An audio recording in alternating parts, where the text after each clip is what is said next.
Awesome, awesome. Hello, ladies. Good evening, good evening. Welcome, welcome, welcome to my second podcast, the Across the Diaspora. I'm absolutely thrilled and honored to have your presence and you're accepting my invitation. So, thank you for joining me. And I will let me turn on the comments so I can see as folks jump in. Hello, everybody. Thank you for joining as you sign on. Before I get started, I want to do a little bit of housekeeping in regards to the process of the program. So we will be having a dialogue and a conversation. I will be asking the guests some questions regarding the topic at hand, but it will be directed or will be based upon their particular niche and area. And as they speak, they will introduce themselves and and talk about what area they play or what role they play in regards to the topic that we're discussing this evening. Before I go any further, I just wanted to highlight what I'm wearing today. Unfortunately, you cannot really see it, but the earrings that I'm wearing, it says "Hey sis." Yes, "Hey sis." And the both sides, "Hey sis," and the T-shirt says "Non-conforming, free-thinking Black woman." Non-conforming, free-thinking Black woman.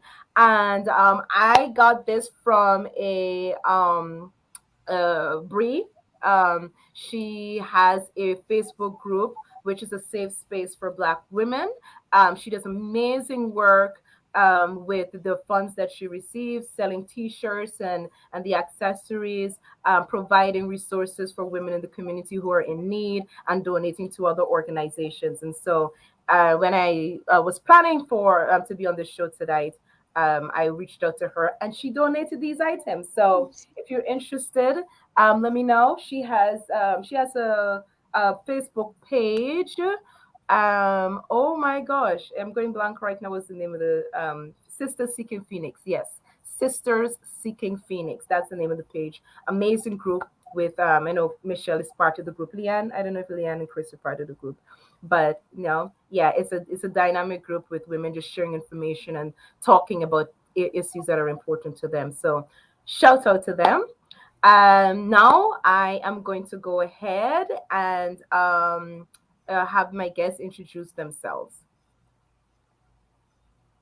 So we are going to start with Chris. Can you please, since you're the top, if you can go ahead, introduce yourself and the role you play. Sure. My name is Chris Love. My pronouns are she, her, hers.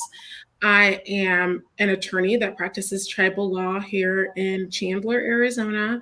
And currently, I am officially the immediate past chair of Planned Parenthood Advocates of Arizona, which is the education and advocacy organization that supports the work of Planned Parenthood clinics here in the state of Arizona. So, thank you for having me. I'm so excited to be here.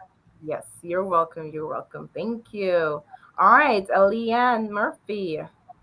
Hi, hello everyone. My name is Leanne Murphy. My pronouns are she, her.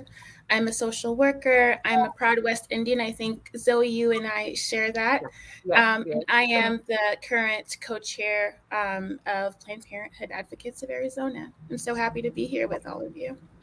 Welcome. Thank you. And Michelle Ponce. Thank you. Thank you. Yes, my name is Micheli with Ponce. I am the co-director of Arizona Birth Workers of Color. Here in Arizona, we help organize and network and support all kinds of birth workers and providers supporting families having children and babies and pregnancies in Arizona. And we also belong to a reproductive justice coalition called Empower Alliance for Reproductive Justice. That's a coalition of Black-led orgs in Arizona that work towards reproductive rights and justice in our community. Awesome, awesome. Thank you. Thank you for introducing yourself, ladies. So I'm just going to break the ice and start throwing out some questions. I really want it to be much more of a conversation, as serious as the topic is. a dialogue. And as I see guests joining in and watching, please feel free to send any questions, share comments that you may have. As the conversation proceeds, I will definitely move forward with asking your questions as we proceed with the conversation. Okay, so just to let you know, you're more than welcome to leave your comments and questions. Hi Sarah, that's my bestie. All right, so so I'm going to preface this by saying this, right? Roe v. Wade. The bill that was recently overturned by the Supreme Court and has triggered some intense conversation along the lines of women having access to certain rights, and having the ability to have ownership over their bodies and control as to what can be done with their bodies, right? And with the research that I've been doing in regards to preparing for this conversation, there's one thing that well, quite a few things actually, I've noticed, but I want to keep in mind that every culture globally has some form, right, of method that women use, traditionally, historically, and modern times, to help them in dealing with the idea of controlling childbirth, getting pregnant, and controlling conception, right? And so you have traditional methods that's used in Asia, in Africa, right? In the indigenous populations, every cultural group have their own ways in which a woman has the ability to respond to a situation in which she needs assistance in dealing with it, right? So I want to preface this conversation by saying this. This is not an American thing. This is not a modern woman thing. This is this new term, the modern woman, right? And so now we're having this conversation as to what the woman, in this case, the Black woman in the United States, should have access to. What does she have the right to have access to? And I really don't want to have too much of a conversation whether it's right or wrong, but it may get down that line. But the realities of what this all means. Okay. Great. So that's my speech. I'm gonna come out. I'm coming out of the box. Coming out of the box. All right. So, who I'm going to start with our Planned Parenthood representatives. And the first question I will be asking is if you can please give us a little bit of background information on the organization, because there's this misperception of what it is and what the organization does. Mm-hmm. Do you want to go, Leanne, or do you want me to take it? No, you jump in, Chris. Well, first and foremost, that was coming out of the box. But I'm going to challenge you to use the word abortion when you mean abortion. Right? First and foremost, what you tap danced all around it, and I know it's hard. But in order to destigmatize yes, a procedure that women and people who can become pregnant around this country have had since the dawn of time, and in other cultures as well, we need to be able to say the word, right? Yes. We need to be able to say the word and what it is that we mean.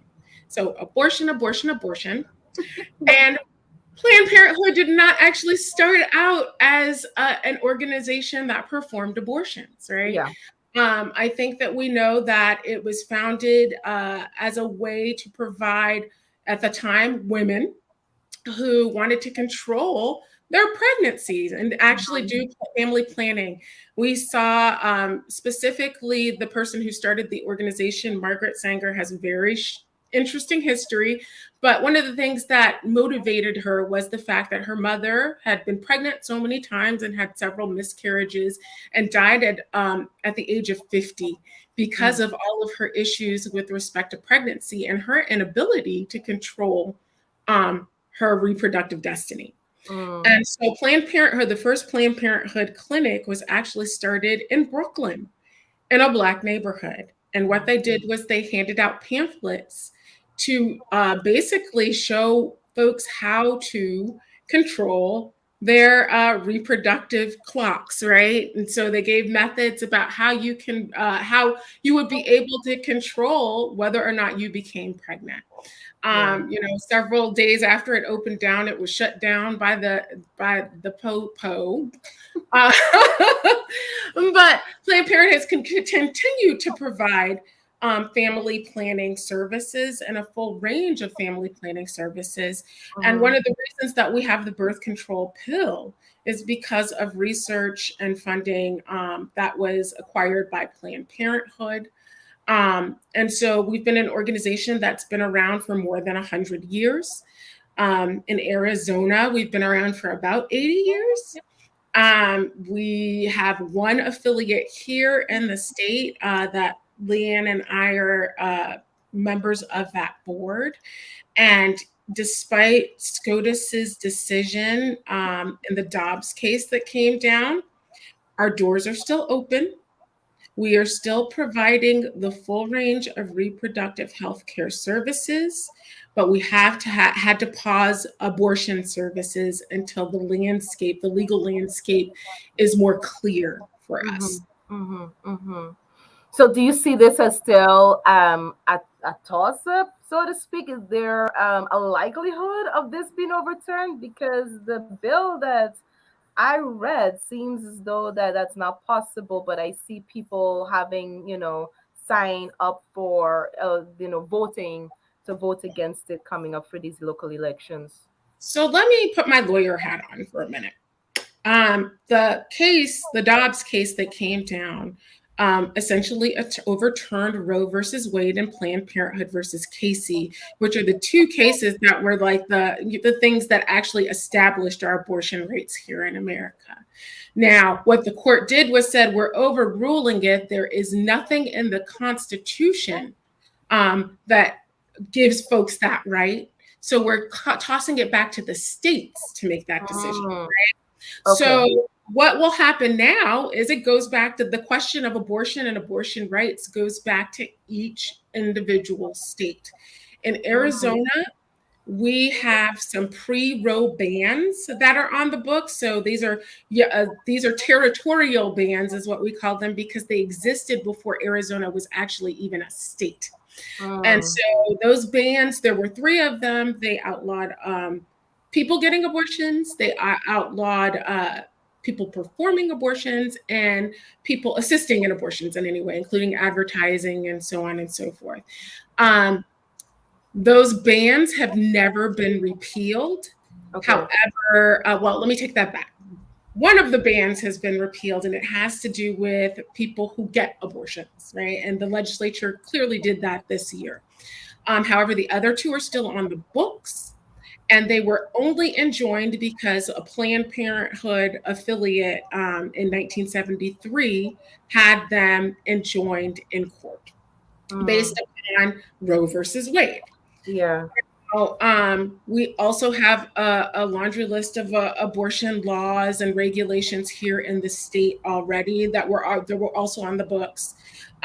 We have a new 15-week ban that looks like the ban that was being challenged in the Dobbs case, but that hasn't actually taken effect yet because in Arizona, our laws, the laws decided and voted upon and signed into law by the governor don't take effect for not until 90 days after sine die, which is the day that the legislative session ends.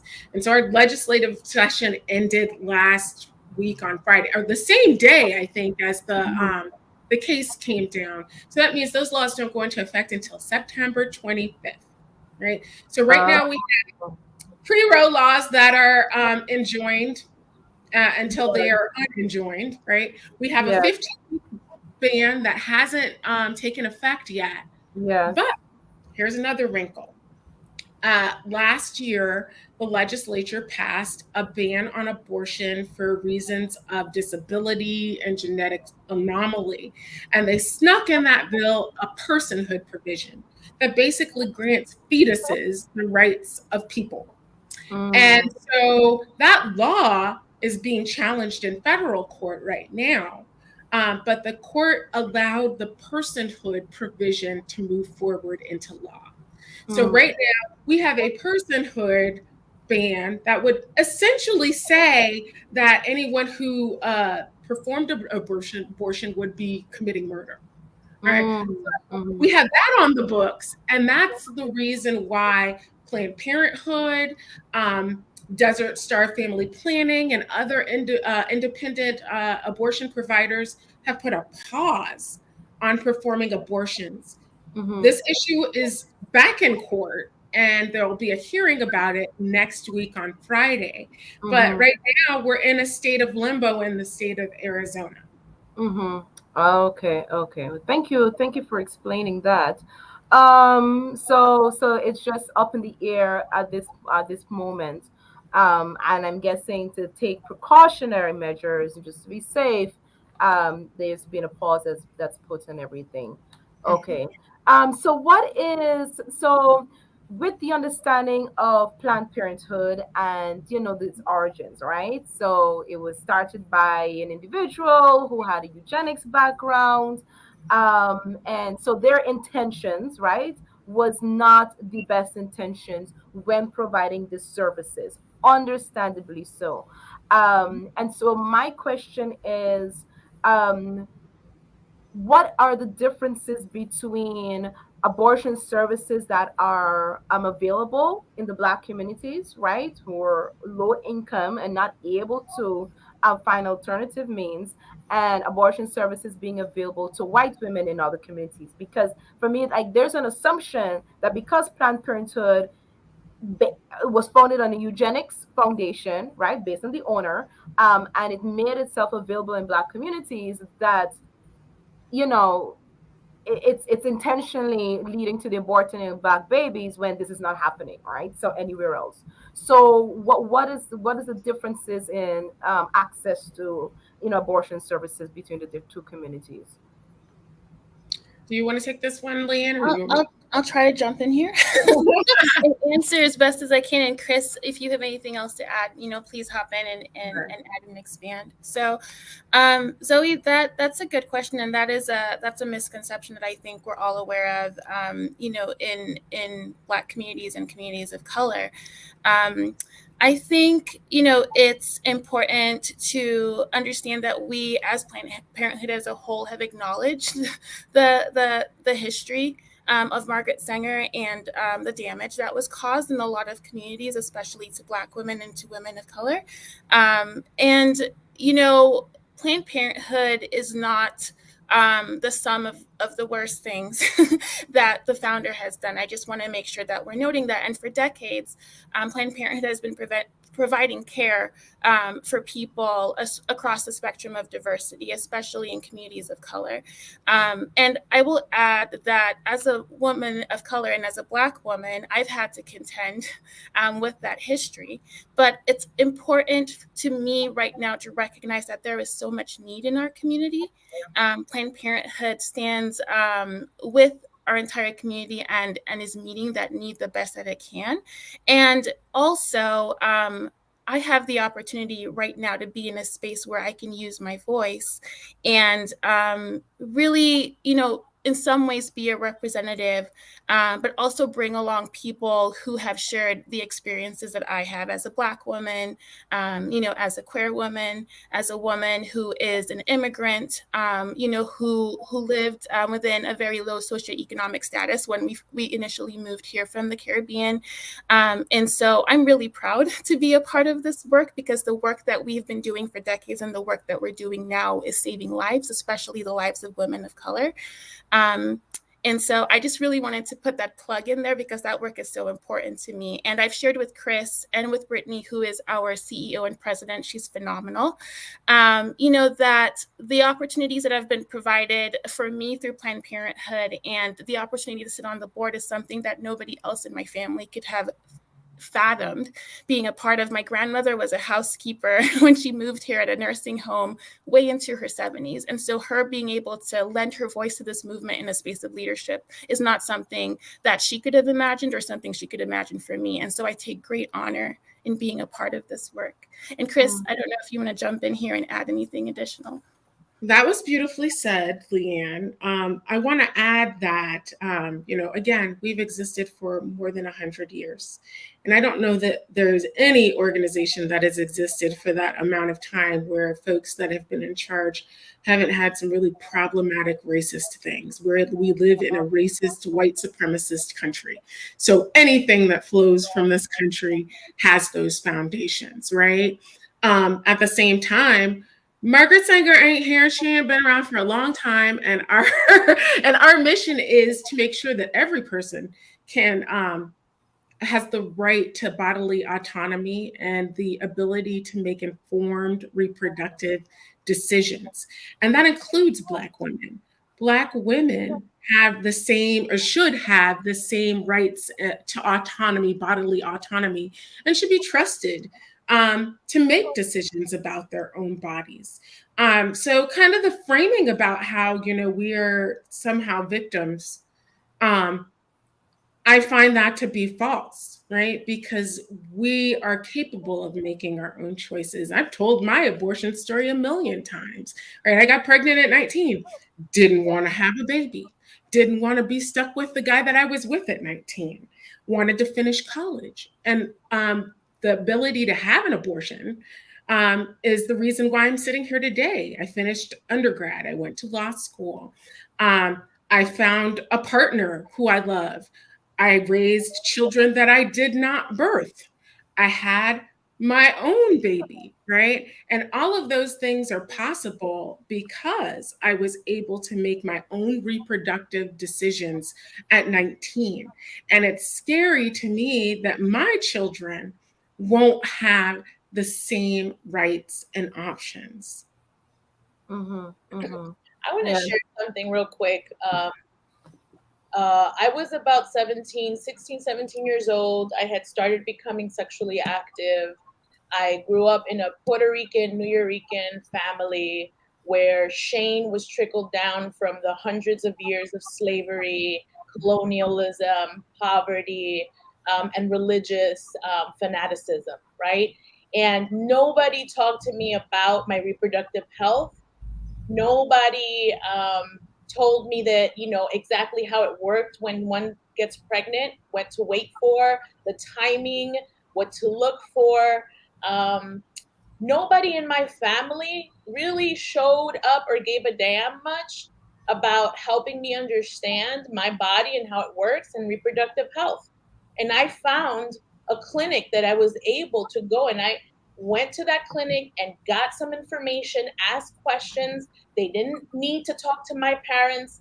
They didn't shame me for being sexually active, and they offered options for birth control, and they were kind, and they weren't judging me or any of the other youth and teenagers that were there in that room.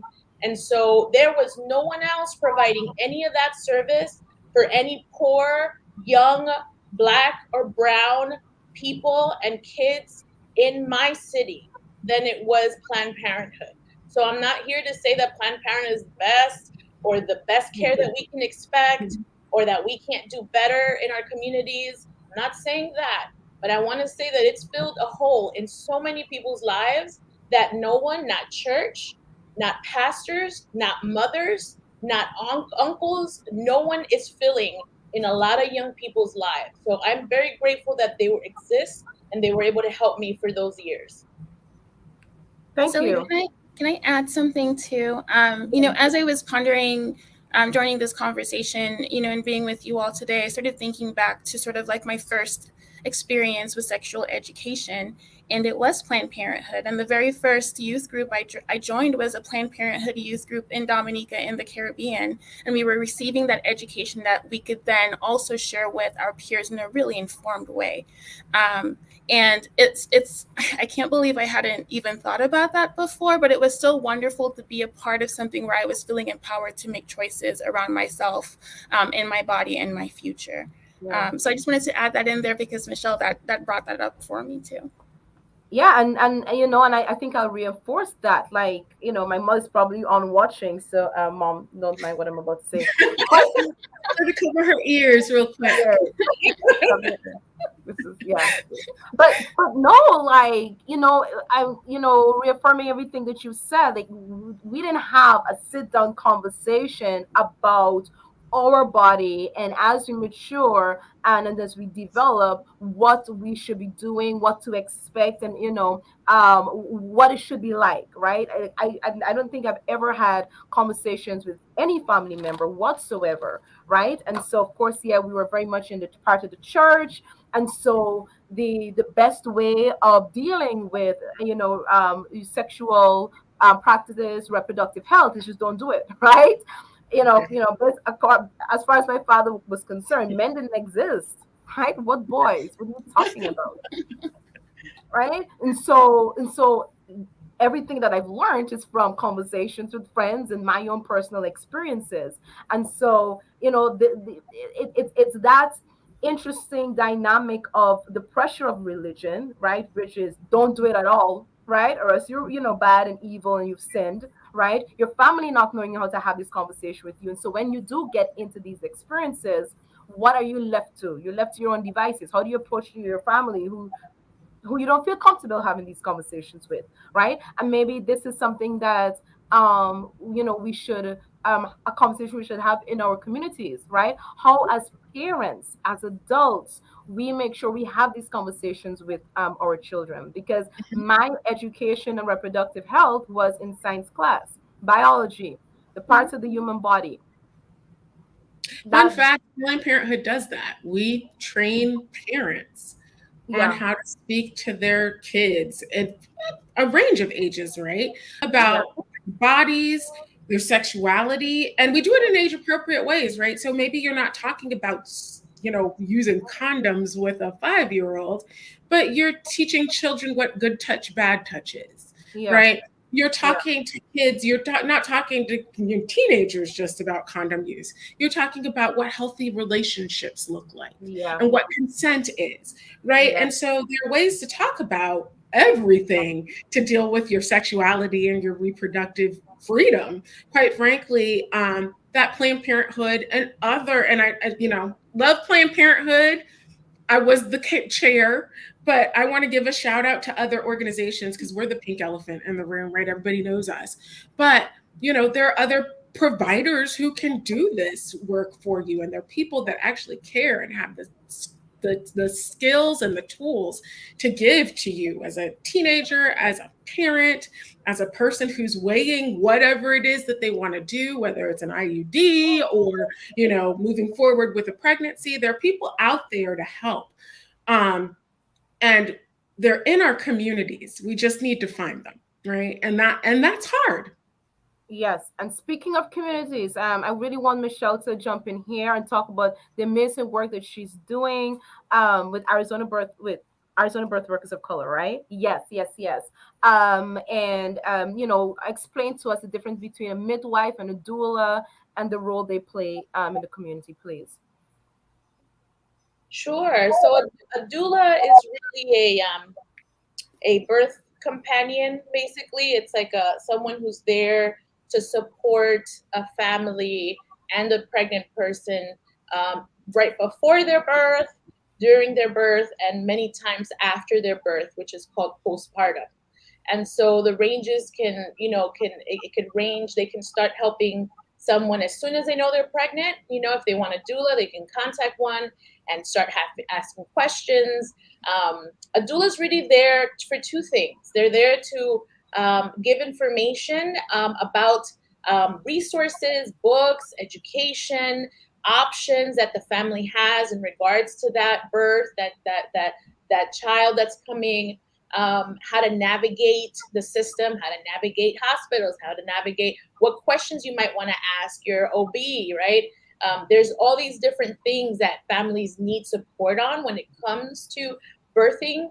And so a doula can help with resources. They're not necessarily there to tell you what to do, and they're certainly not there to do any medical things. So they're not doing usually they're not checking the pregnant person. They're not doing any checking to see, are you dilated?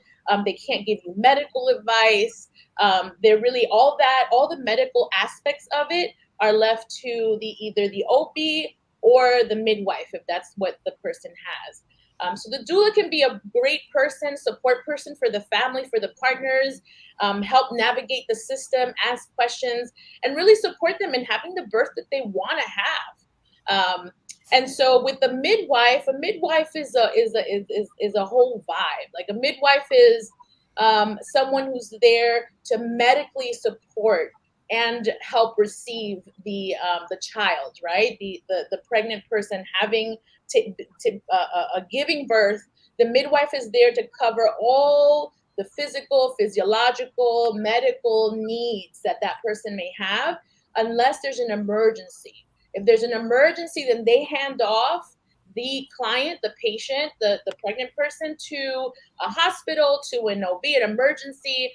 So they only have up to a certain level of power per se and service that they can provide a pregnant person until if something happens and they have to hand it off to someone else. And each state has different laws as to the scope of a midwife, but a midwife would be someone who has extensive experience. It comes in terms of training. They have to go through very rigorous training and a very difficult testing to be certified to be able to perform as a midwife, either as a certified nurse midwife in hospitals or to serve as a certified professional midwife, which means that they can receive help birth babies at home for home birth. So there's a little bit of a difference of what a doula is and a midwife is. And I just want to say also, since we're in this topic, is that the only reason why we're here as an American society today in 2022 is because of the work of the Black midwife in the South. It was absolutely no way that all the slaves and masters would have been able to survive the strenuous lifestyle and the kind of horrible working conditions and abuse and torture that the bodies went through for 300, 400 years if it wasn't for the work, the healing, the nurturing, the midwifery of these Black Southern midwives that brought their knowledge from Africa and infused it with the knowledge they learned from indigenous people here and the herbs. And they were the center of health before those 300, 400 years. There were no doctors. There were no hospitals. There was no Planned Parenthood. It was just these midwives, and the masters used them to birth their babies and to take care of their health when they couldn't get a doctor into the house, but especially to birth their babies. And that's why we have a complication with wet nursing and all this other stuff in the Black community, breastfeeding, because the midwives were there. They were the ones. And I want to also acknowledge that those midwives also performed abortions. Abortion was a part of slave life. Abortion is a part of human life. For the over 200,000 years that we've been here as human beings giving birth, abortion has been part of our story. So I just want to mention the amazing work that the midwives have done to bring us here, to birth a nation, literally. I always want to honor them. Thank you for that. And I think, your contribution is so valuable in this conversation, right? Because we're having two conversations here, right? We're having the overturn of and possibly permanent, right, of abortion services, right? Women having access to this service. And so that means that women, Black women especially, are susceptible to the realities of what this means, right? And so what are the options? What are the alternatives? What are the resources are available that Black women can turn to in particular, right? Knowing that that service is no longer available. So they are going to, many of them will be forced, right, to have babies if that's something that they're not able to, or not the ability, not able to do so. And so without going to the hospital, right, I see the importance of the doulas, the birth workers, to really stepping up at this time to providing the supportive services. I don't know what other supportive services Planned Parenthood would have available for that, but I would really like Michelle and and then Leanne or Chris to talk about what are the other supportive services And then we're going to go on and talk about the role of the men in our community, because I really want to talk about that, because I know there's some men watching tonight. And I think that them being a part of this conversation is really important. So first, let's talk about what are the options that are available to Black women and families, because families are going to be affected by this also. So, Michelle, if you can jump in.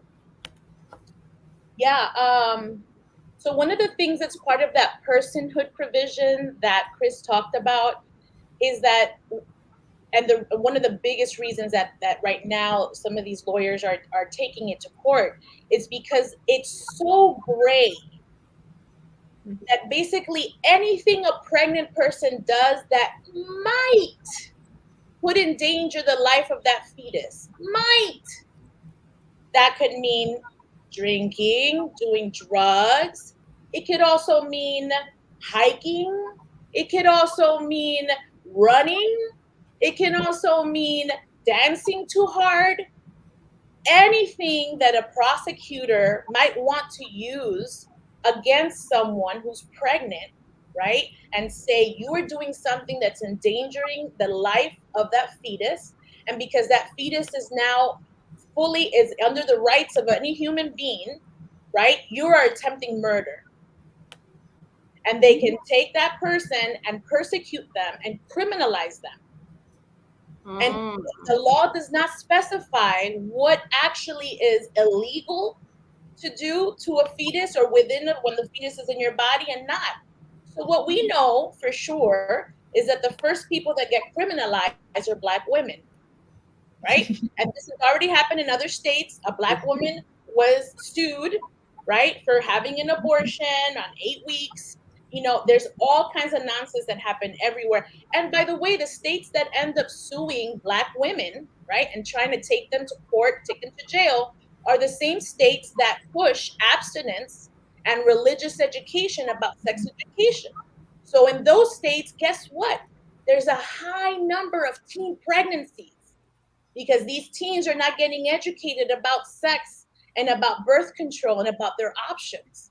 So we're seeing something that starts making sense about, well, what happens if our community is not educated?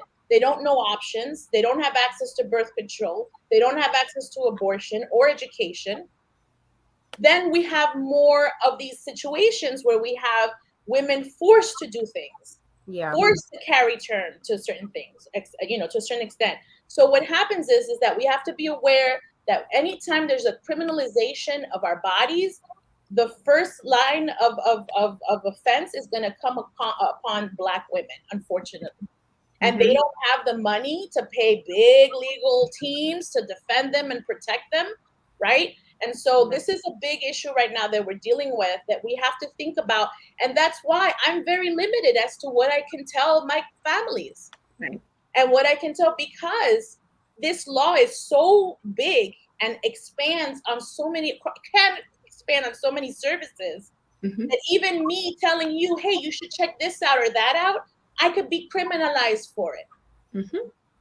So what are we supposed to do? Give as much support as possible so that folks can find their own answers in the safest way possible without being. And so now we're talking about security risks. We're talking about digital risks that we're taking, right?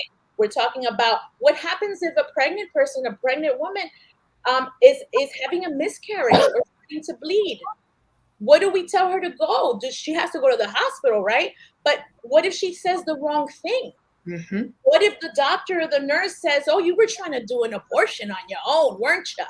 Oh, no. Well, we're going to go ahead and call the cops, which has already happened in other states. That just happened in Texas, right? Over the, just a few months back. Right. So you're right. Doulas and midwives and birth workers have a beautiful opportunity to start maybe engaging the families to do what they can to find out what's available to them. But we also have to be careful about what we say and how we say it. And unfortunately, I can't say much because we're live. That is the truest thing right now. And I've had so many people contact me on social media. Well, where are you guys sending your patients? And what are you doing? And I was like, well, delete this. So we, if they're Ah, looking for anyone, they're looking for us, right? ah, And so that's real. But what is also real is regardless of what the legal status of abortion is in this state, in this country, abortions will always exist. People will always need and want abortions at all stages of pregnancy, right? All the time. Abortion has existed since the dawn of time, right? And so yes, we have this legal structure that prevents us from doing the things that we would like to do and providing people services that we know that they need. But that doesn't mean abortion is just going to go away. Um, and my fear is that people won't get the right information yeah, and they'll put themselves at risk. Like, for instance, we know that medication abortion is safe. It's safe. People can self administer, right? But we need to be sure that people are accessing the right things. We need to make sure that people have the right kind of medical care when they need it. And right now, because of the way that the law is structured, it's tying our hands to making sure that people can get the care that they need to survive. Um, in addition, yeah, there's a lot of criminalization of bodies, and mostly it's Black, Indigenous, Latinx bodies, right? And we've seen, even though abortion was the law of the land until a couple of weeks ago, we've seen something like 1,600 prosecutions of pregnant people within the past, 20 years, right? So they've been trying it. They're going to continue to try it. And please don't make the mistake in thinking that abortion is the end goal, because it's not. They've already said that they're coming for birth control, right? They're coming for the rights of everybody else, right? Based upon whatever whims the current Supreme Court has. So we all should be paying attention to what's happening right now. We all should be frightened, quite frankly. I've talked to people who've said that, they aren't even seeking abortions, but they need methotrexone in order to live.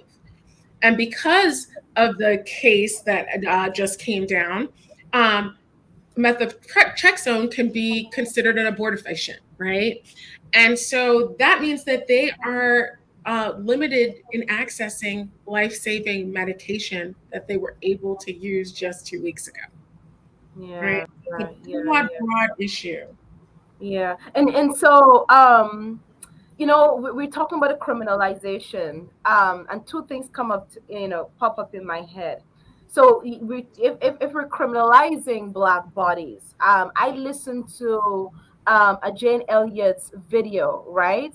Jane Elliott is this older woman, anti-racist. She speaks a lot about racism, and she made the point that that this anti abortion debate is really about controlling white bodies, white women's bodies, and their fear in regards to the reduction of the white population, right? And their attempt of ensuring that there is an increase of childbirth with from white women, while you're criminalizing, and I'm adding this part, she didn't say this part, but while we're criminalizing Black bodies and leading to dangers within the medical field. I want to talk about that next. But what do you think about the arguments in regards to the criminalization of the body? Do you see this happening to white women also? No. And I here's the thing. For me, abortion, right, when we talk about like reproductive justice and reproductive freedom and abortion rights and all of the, the kit and caboodle, people who are gender essentialists will tell you that it's about women, controlling women's bodies. And I and I think the reproductive justice framework says it's not about controlling women's bodies so much as it is about white supremacy. And the fact that white people have been able to do the things that they've been able to do because they've always had control over Black bodies, Indigenous bodies, Latinx bodies, even when in a time where we have abortion, right? Abortion rights and access aren't the same, right? And Yeah. so, you figure limit abortion access to people of color, and they aren't able to exercise their right to abortion.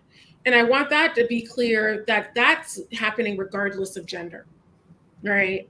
However you identify, white supremacy thrives, and capitalism, quite frankly, thrive on being able to control the bodies of folks that aren't white. Now, white women will say, oh, it's about men controlling our bodies and this, that, and the other. And there's a little something to that, right? I mean, um, I agree with, the things that Jane Elliott and a whole lot of other people have said with regard to, I think somebody said something from the court, even about, the supply of white babies, right? We've seen Wow. Okay. the Quiverful movement, the Duggars. That's their Yes. hope, right? They're repopulating this earth with white Christian soldiers, right? So it's not a far-fetched idea at all. Yeah. Okay. Okay. And so it's well. Thanks for answering that. We always have to ask what really is the underlying, meaning behind what's happening, right? What else is going on that we're not really recognizing? My Well, biggest. Go ahead, Michelle. no, and I think in that same sense, when you're talking about what else, we have to look at, I mean, let's look at the realities of the families that have the most crisis and the least access, right? It's like, okay, well, I don't have free childcare. I don't have free healthcare. I have to work 2 jobs. My partner has to work 2 jobs. I have 3 children. I have birth control. I was on birth control. It didn't work. I got pregnant. I can't afford to have another baby, right? So, a lot of the times we think, oh no, it's about control, but it's a lot about economics. It's a lot about, access. Like if you're on tribal land, and Arizona is mostly tribal land, the access to healthcare is minimal at best.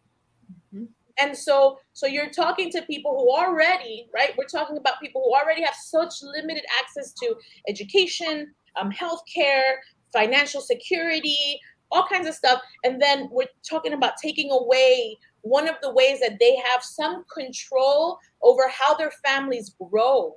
And so when we're talking about other things, we can't just talk about the rights of women to be able to have an abortion.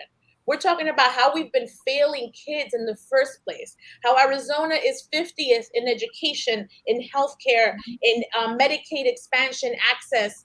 Like we're already not taking care of the children that are alive on Don't all forget levels. the From DCS backlog. Don't forget that DCS backlog. DCS backlog, right, of abusive. Oh my goodness. All the money that we get from Medicaid, most of it goes to DCS. And DCS does a terrible job of protecting our families, especially our Black and brown poor families. They're so quick to take those kids away, right? So when we're thinking about, okay, yeah, maybe I don't agree with abortion, right? Maybe I don't think you should abort. You should try your best to have this child. But how about what are you doing when the child comes?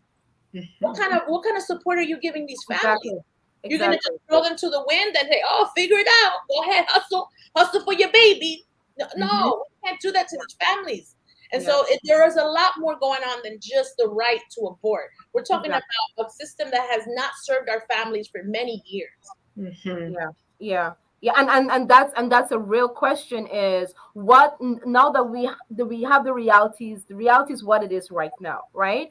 We are going to have families or babies being born in spaces and in environments that's not ideal, right? That their parents may not have necessarily desired. And so what is it that as a community can we do, right? Because at this point, DCS, their list is going to double and triple, right? The foster home system is going to double and triple because we're not even adopting our children. So for all of us out there who are so gung-ho on, being very critical about, this service, right? Yes, abortion should not be used as an alternative for controlling, babies being born. That's another conversation, which I think we should have, right? Because it now forces us to control ourselves. Like, look, before you lay down with that person, accidents still happen. Please ask yourself, just in case it does, is this person the type of person that you want to trust with raising this child with, right? Because it's a lot going on in regards to what your alternatives right now. But as a community, what supportive system can we have, or do we have that, to step in to provide support for young teenagers, right? Single mothers, those who really gonna need the help that it may not necessarily be afforded. I just want to say something real quick, and then I don't want to take too collective. I don't want to, I took I know too what you're gonna say. I know what you're gonna say, Michelle. but I just want to say something real quick, right? In order, and I speak from my own personal experience and me watching my entire family and community make decisions their entire lives, right? In order for someone to make a sound, well-informed, healthy decision about their life and their body, they have to feel confident, they have to be well educated and feel right about who they are and be free from PTSD, from trauma, from abuse that they haven't dealt with, right? They have to have a strong network of family, an elder that loves them and takes care of them, siblings and other folks in the community that love them and take care of them. So what we're asking when we say, oh, you got to think about who you're going to sleep with and you can't be making these wrong decisions. Listen, our community is still grappling out of economic debt, out of cultural genocide, out of our families being broken apart by criminal systems and mental health issues and addictions. And so you're asking the most needy people, the people who already receive the least amount of support and services for who they are, who feel ashamed about their bodies, who could never have an honest conversation about their period with their mother, right? Mm-hmm. You're asking that person to make a very conscious decision when they go to the club or when they meet someone they like, to not get pregnant.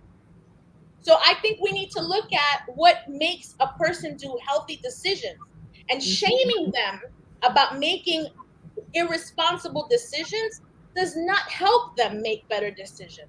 A healthy community that supports and loves them and understand that they're growing and trying to heal, that's what helps a person. But we don't have a healthy community though. Like we don't have that. What we've got to build it. And I got to tell you that I don't care what, how, when, why anyone has an abortion.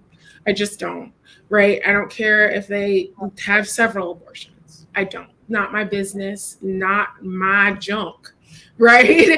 And so I think we do need to get away from that. You said exactly what I thought you were going to say, Michelle, is we need to get away from stigmatizing people for their sexuality. We need to get away from stigmatizing people for making the best decisions that they possibly can, because as Black people, we're always making decisions under duress, right? Because this American experience wasn't built for us, right? And also, it's okay to have sex and enjoy it. And you shouldn't have to be shackled with a baby if you don't want to, right? And so I need to be very clear about that. And I second what Michelle said. When we make the best decisions that we can, and we make even better decisions when we feel loved and held and feel like if we mess up, it's okay because my people love me. And that's either your people that you're related to by blood or the community that you make for yourself, right? And then, exactly, we have to deal with the fact that we often make decisions in a trauma mode, because to be Black in this country is to suffer from trauma. Racialized trauma is real. Generational trauma is real. And so we have to be kinder to ourselves. We deserve it, actually, because nobody else is going to do it for us. but with the realities, I'm going to push back a little bit on that, right? On what you guys, ladies, have said. So within the realities of all what you just said, don't you think that as a result, we have to be more careful, right? Because other people, right, white women, other cultures, let's say there's some immigrant cultures, they have much more of a community system in place to provide that support, right? Other cultures have the liberty, right? That sexual liberty, because they do not have the burden that we have to bear, right? So we've talked about all of the realities of what this means. I feel as a result, yes, it's not about shaming, but it's being realistic and understanding that, do I now want to put myself in certain situations, knowing the unique position I'm in as a Black woman? And, for those who are in a certain social economic level, right? They may not be thinking this deeply, but maybe it's a conversation we should have with young women, until as a community we create that community and that safe space where we know there's a support system that is provided for those of us who are, otherwise. I want to push back on that, because this is not the conversation that we need to be having with just Black women, right? We need to be having it with everyone, men, and however you identify your gender, right? Having a conversation about making informed decisions about your reproductive destiny. It can be shameful sometimes, but the point of the matter is that we should be doing them without shame. And I don't care what white people do. White people are going to do whatever it is that they do. But we deserve to enjoy our sexuality and know our bodies and make our autonomous decisions as much as any white person does. Who cares what society says? Society doesn't give a f about us anyway. I'm trying not to curse. The society doesn't care about us anyway, and they show us over and over and over and over again. Yeah. So we need to start caring about us, right? But we need to care about us in ways that aren't harmful or shameful, and that uplift us and celebrate us and our bodies and our, sex is fun and it's great, and everybody who wants to have it should have it. And again, they shouldn't be shackled with having to raise a child for 21 plus years of their life if that's not what they want to do. And I want to echo what you're saying, both Chris and Michelle. I think that there is this preoccupation in this country with punishment. That you do something and there is absolutely a consequence, and having sex is a normal part of human life. And having children or not having children is a normal part of human life. So I think the challenge here is having this conversation without the twinge of shame around it, and really empowering people to approach this conversation from a space of joy and pleasure, but also us as a community starting to create waves where we weaving a cloth where we can catch those of us who are not surrounded by the opportunities to be able to make those kinds of decisions, because we're so entrenched in the trauma of what this country has done to us. So I think that's where the pushback, and I'm not speaking for both you, Michelle and Chris, but I think we're pushing back to say we can have this conversation without the shame attached to it. I'm done with the shame. Yeah. I'm done, because this is what we can do. We can talk. And we can talk about it. And I want to talk. And I want to ask my grandmother, did you ever have an abortion? I want to ask my aunt, my great aunt, did you ever know anyone who had an abortion? Oh, you did. And you didn't tell anybody, huh? You couldn't tell anybody. You couldn't tell your sister, your mom, your aunt. So you had to carry that shame in your body for 50 years, for 60 years. Because no one wants to listen, because everyone wants to shame you for being a human being and for having sex and not knowing, because no one educated you. I don't want to shame my grandmothers anymore. I don't want to shame the young girls who cannot find love at home, so they're finding it in the club and in someone else's bed. I don't want to shame them no more and say, you better make the right decision or you go. Nah, we ain't doing that no more. Yeah, that doesn't work.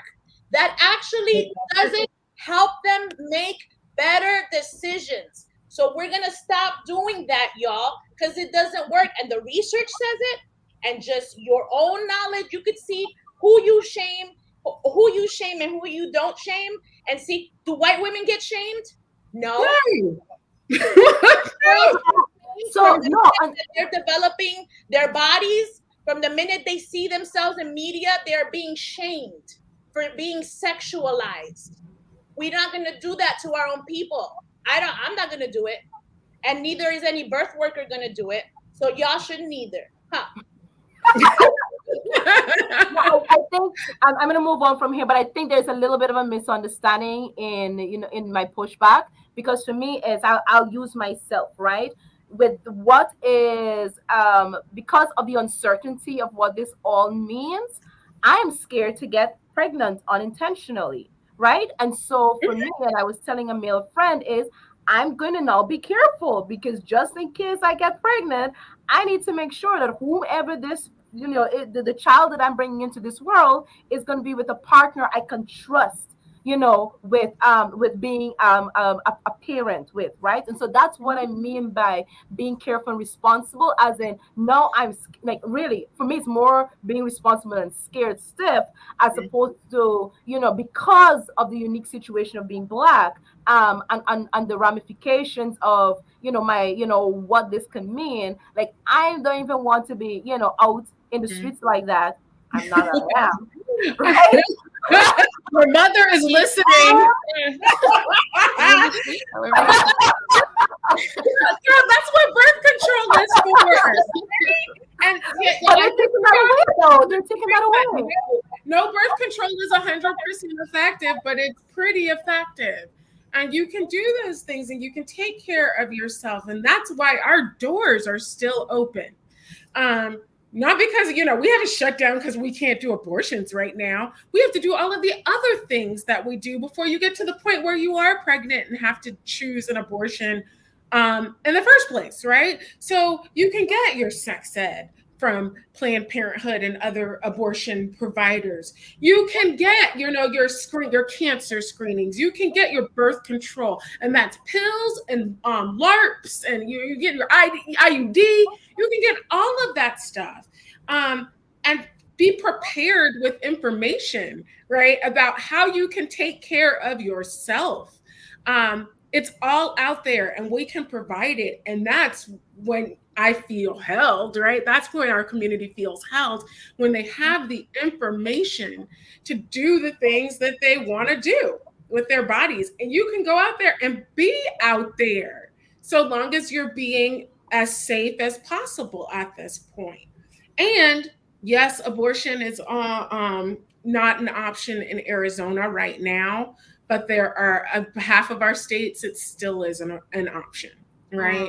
And that's real, right? And medication abortion in another state is an option. That's real, right? But why should we have our options taken away from us because some fools in the Supreme Court decided it? Some mostly men, right, in the Supreme Court, and that ratchet Amy Coney Barrett, but she's one of those quiverfuls, right? So, I mean, we can control our sexual destinies, and that is what this is about. Abortion is just one stick in the bundle of ways that we can control our reproductive destinies. And I am, and part of me freaking out is because of this is something that's really not talked about, that burns me, the high mortality rates, right, among Black women. And I am really scared because we're not putting our hands even more so in a medical system that is already biased against this, right? The United States already has the highest number of what do you call mortality? What's the right term? Maternal mortality. Yeah, maternity mortality rates among Black women within the developed nations, right? And so if now we have a law which states that if no one can provide services to a woman, assist her in any way, unless it is harm to the woman, right? Unless it's a threat to her life. Who determines that, right? Because these doctors and nurses, and I'm saying that so because a lot of articles have been quite clear in stating that there's racial bias when it comes to the woman's body, right? Serena Williams had her experience where she Mhm. had to advocate for herself in the Mm, labor room and they weren't listening to her, right? So we right. already have a problem of Black women dying for various reasons, racial bias being one of them. Our health is another, right? Now we have this added layer. And this is why I am saying I would rather be, safer and be like, look, I'm scared. Well, go ahead and have your sex regardless. Right? Your mom is listening. Just be safe about it. But I'm so glad that you You brought said that it, mom. up. This ballot initiative is really frosting my cookies right now, because of exactly what you just said. In the language, it talks about a viability standard that is decided by the medical provider. Exactly. Know that maternal mortality rates are so high and they're going to rise apparently by 33% without That's abortion. They're crazy. so high because of ingrained bias, racial discrimination in the medical field. And I see my friend Dion in here, who's a Black OBGYN. She Thanks, knows it. man. She can tell you, right? And so now, because of the way this was drafted, it puts Black bodies and brown bodies and indigenous bodies even further into the hands of a medical professional who clearly is operating from a place of racial discrimination and bias, whether they know it or not. And that is a fatal flaw in It this is. ballot initiative, if you ask me. Yeah. Um, and had the folks who drafted it actually done the work of speaking to folks who could see this, because everybody has a lens, right? But they needed a different lens to draft this in a way that took us into account, especially because we were the ones left behind by Roe versus Wade, right? And so, I'm so glad you brought up that point. And I said I wasn't going to talk trash about the ballot initiative, but that's really my biggest problem with it as it's drafted. Yeah. Yeah. And and this goes to the frustration I have with the misinformation in educational community. And my dear Black men, right? The narrative and the times that we choose to have these conversations, right? So everybody now wants to talk about this, right? And Black women, you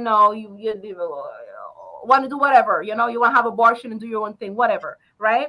But the critical issue is we're dying, right?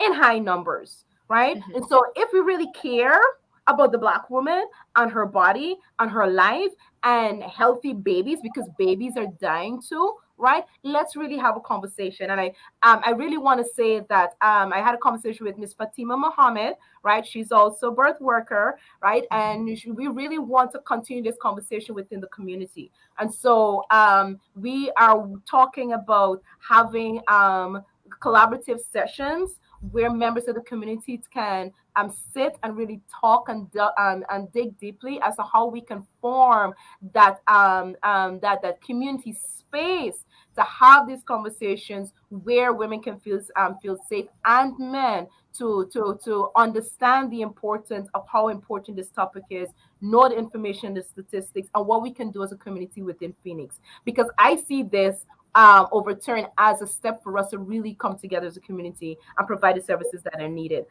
So, Michelle, can you go and really talk more about the services that are offered by your organizations, and what do you foresee as the possible options right now as a community? I think that, ever since COVID, it's all about how we can get together, share resources, mutual aid. What you got? What do you need? I got this. Oh, I heard this. You can go get that over there.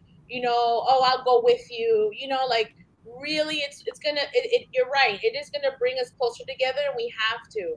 And part of it is having conversations, informed, right? Informed consent is what we do as birth workers.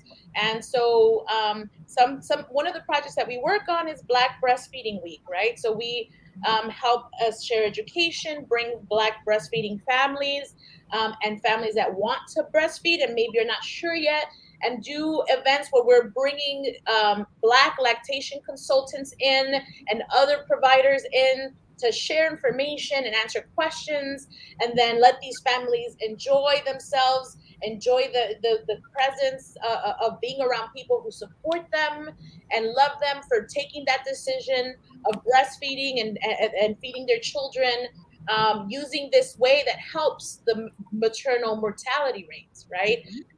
So our ideas, our options are all based on how much we know. And the more we learn, and the more we have safe spaces to ask questions. Because it's one thing to go on Google and you do your research and you say, well, I looked at it. And it's a whole other thing to then take that information and go to a few other folks and say, listen, I found out about this. Did you know about this? Well, what do you think, right? And maybe the other person doesn't agree, but you say, well, listen, I looked this up and I looked at this research. Well, let me talk to someone that knows more. And so these conversations will help us identify resources, like who's there, what can you get? You get a doula, you can get a midwife, you can get all kinds of, you can get a massage therapist, you can go meditation, maybe you need to do talk therapy. Right now what we have to do is mobilize and find what will reduce harm, what will reduce crisis in our families. We cannot expect the government or Medicaid or access or even the politicians right now to do that work for us, to teach us what's right, to give us permission. We cannot wait for that. We have to go to our neighbor and say, hey, sis, I see you pregnant. What do you need? How do you feel? Do you have any questions? Do you need any resources? I don't have them, but I can help you find some. That's what we need to do so that folks can make better informed decisions about their bodies and also teach each other in the same way. So what I would say is have conversations. And that's all birth workers do, really. That's what we help other birth workers do, is have conversations with family. Sit down with the husband, the partner, the male, the female, whoever. Sit down and say, what do you feel about this? What are you afraid of? What do you think might help? How do you want to be in the hospital when your wife or your partner's giving birth, right? Really asking those questions, because we know the answers inside. We know how we want to feel. We want to feel free. We want to feel happy. We want to feel joy, right? We want to feel like that community's got us. We don't want to feel ashamed of asking questions, right? So we know what we want. So all it takes is a little talking through. Let's talk. Let's release the shame. Let's talk. And I want to hear more in the Black community talking about this, because the fact that it's been silenced, it's been a deafening silence in our community, all right, for way too long. And that's unacceptable, because that's also part of the maternal mortality rate, is us not even being able to talk about how hard it is to go to these hospitals and not be served correctly, right? Just get over it. You'll be fine. At least the baby's healthy. No, we need to have honest conversations. And I implore, I challenge anybody in the Black community to sit down with their family member and start having some uncomfortable conversation. It's okay if you don't get along and you don't agree. Just start having them. Yeah. And about the men. So one of the questions that was asked of me to ask is, what role, right, can the men play in being supportive? How can this be used as a way to educate them? Because they're very much part of this picture, right? Even though we're talking about the Black woman and her body, many a times we do have the male partners, particularly when it comes to the birth workers and the work that they do. The fathers, the husbands, the partners are very much part of this conversation. And so how can they feel as though they're in some way being impactful, helpful, supportive? In what ways? So the first thing I'll say, and Chris has said this before, the best thing that you can do for us is trust us. Trust Black women to know what is best for our bodies and follow our lead. That is the best thing that you can do for us, is you can listen to us and you can follow our lead. And being a part of the process, no matter what the process is, and showing up and supporting your partner, and showing up supporting your niece, and supporting your daughter, and supporting your granddaughter. We need you to be a part of our community of care. And I don't want to say we need, but as part of the community, showing up in ways where you are really pushing us to the forefront and following what we are saying is best for us and what we need in those scenarios. We don't need you at this moment, to stand in opposition to what we are telling you is what is best for us. So as far as I'm concerned, that is the best thing that you can do for us in this moment, is show up and support and follow our lead, because we know what's best for us. And we've been taking care of this community for hundreds of years, right? Yeah, and we're at the forefront of all of these movements. We always have, we always will, because it impacts us the most. So listen to us, support us, and follow our lead.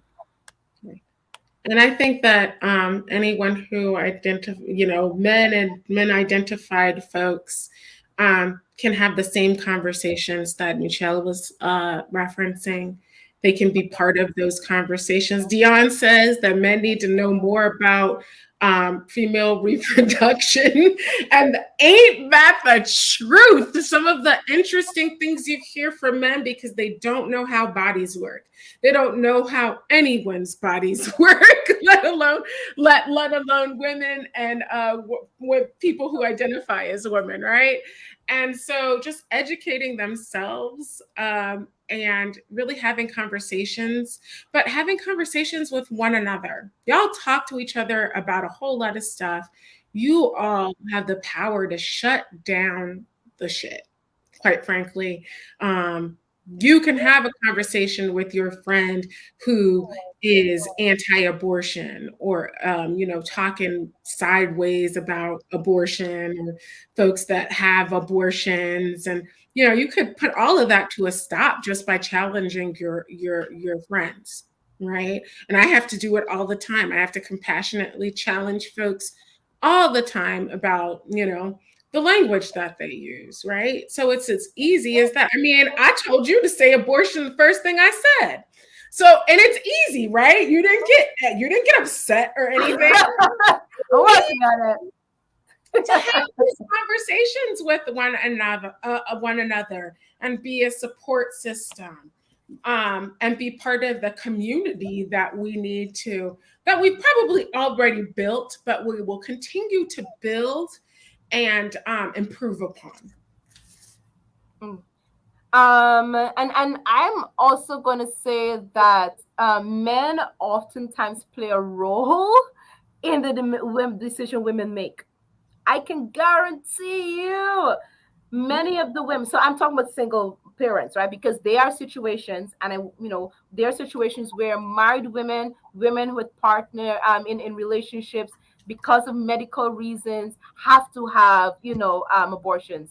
But many women, right, make that ultimate decision because of a partner who was like, I don't want to have anything to do with this, right? Who had a partner who was like, it's on you, right?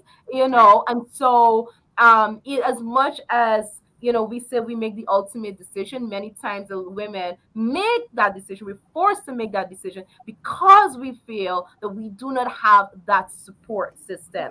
So while you have the ability to say, that's you women, making that decision on your own. Please remember that it's you're very much playing a role in this, in the decision you make when as adults you come together and you had sex, right, and procreated, and the decision that you didn't want to be involved and play a part in the child's life, should the child should the woman give birth to the child. I think you hit on a really, really pivotal thing, because for Black breastfeeding families, the number one influence for a family to try to breastfeed is the partner.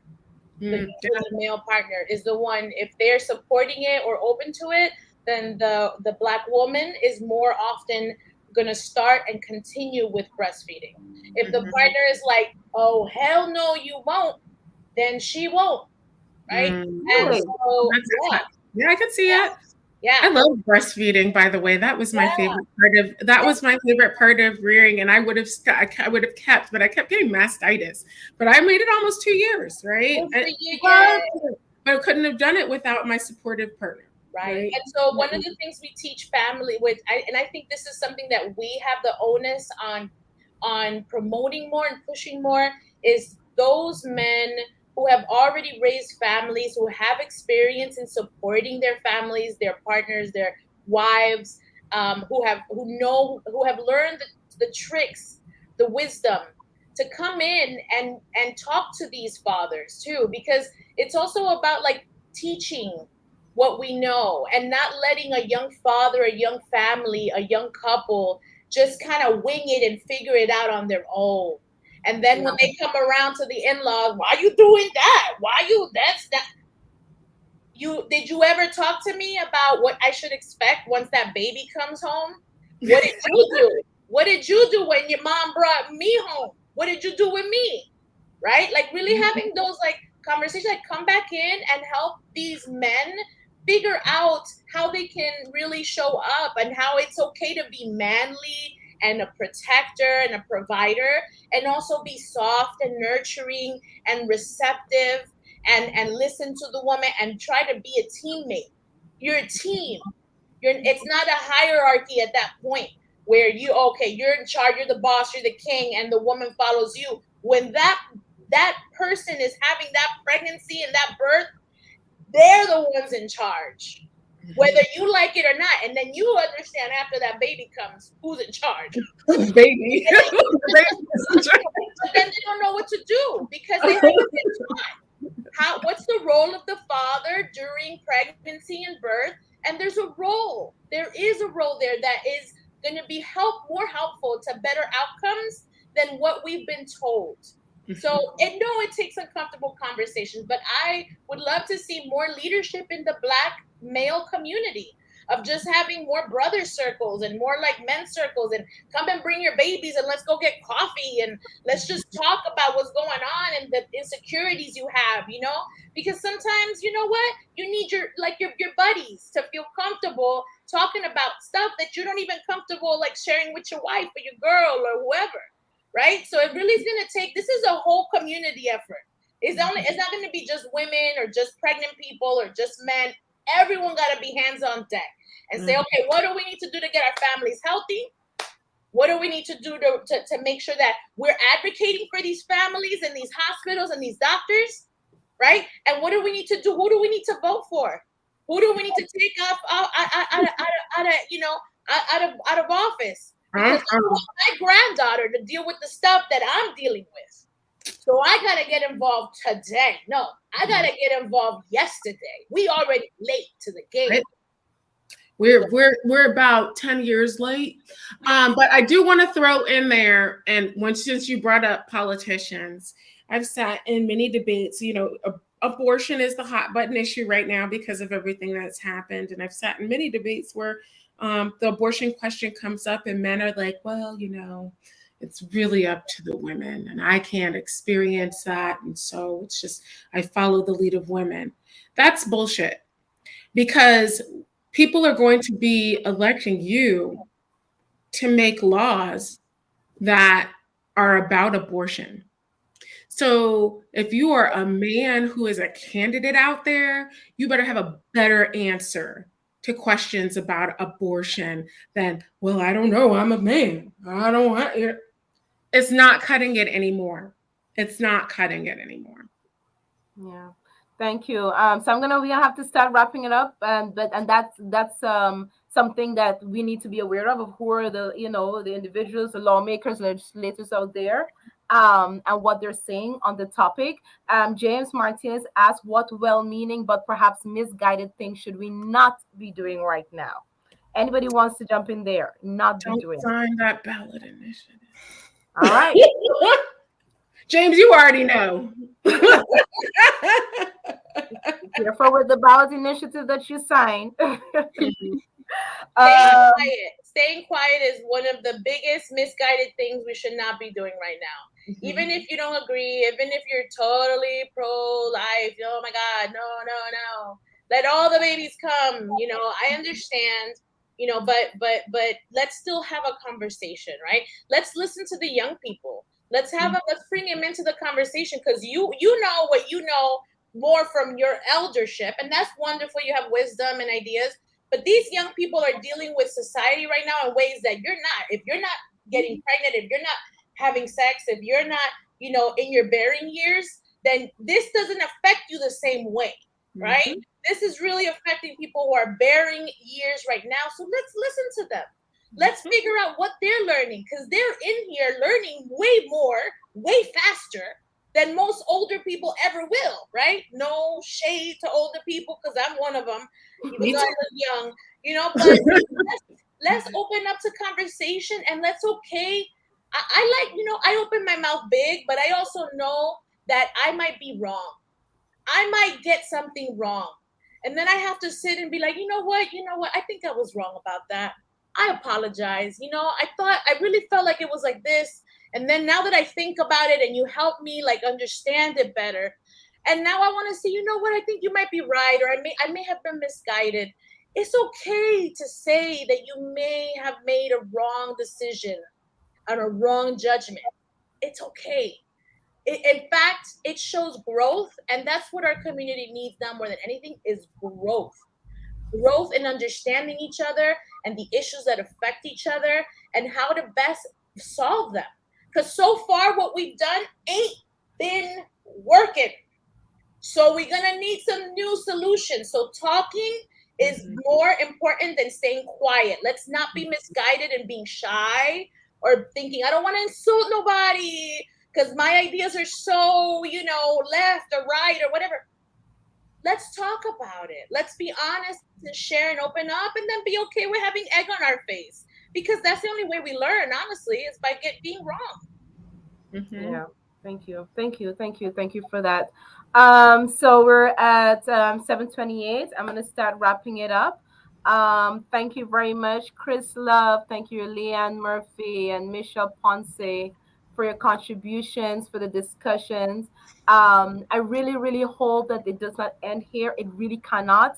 And I say this with everything in me, that I hope that this is that first step to creating community safe spaces for our families, for women, for young women, right? To be able to be comfortable. Because if it goes down the trajectory that we see it going, our situation is not going to get better, right? It is not. And the reality is that abortion rights was implemented and passed because women were seeking services in back houses, right? Back rooms, doing it in spaces that were causing detriment to their health, right? So, as we've discussed at the beginning of the program, that there've always been alternative methods that women sought, right, to end pregnancies for whatever reason across the world. And so, what we're saying is, please have an option and that service available to Black women should they desire to choose that option.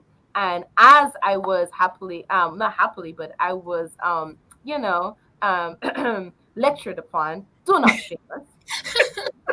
And so we one more shameless plug. Our 7 health centers, our doors are open, like Chris has said many times. Please trust us and come in to get our amazing continuum of care and referral service to guide you towards a space where you can get the help that you need in a place of safety, and in places that it's still legal. So please turn to us and to the other providers, in our community to get the correct information, because we're ready to receive you. Awesome. Michelle, last words? I am so proud and grateful that you created this space, Zoe. I just want to thank you from the bottom of my heart and from my community for you being bold and courageous and bringing this conversation, for you finding some of the best badass people to come on here, if I do say so myself. But these beautiful folks here on here doing this work, these are the people doing the work, right? So you brought some really knowledgeable and well-spoken folks to come in, and I really appreciate, Zoe, that you did this, and I'm so proud for your podcast. I can't wait for the next one. So just thank you for inviting us. It means a lot. Of course. Thank you for accepting the invitation. Chris, do you have anything else to say? Last words? Abortion on demand without apology. I'm pro-abortion till the day I die. And thank you. This has been a wonderful conversation. This is Leanne's first podcast, and it's her first outing as the new board chair. So I'm so excited she did so well. This is why we picked her for leadership. I'm so glad to be passing on leadership to another Black woman at this time. But I'm happy to be in conversation with any about this topic. I could talk about it all day. Thank you, Michelle, for your words. Thank you, Leanne, for your words. Thank you, Zoe, for this space and for doing this. So thank you. You're welcome. Thank you, everyone. Thank you for your contributions. It's been a full hour and a half, so we're going to wrap up now.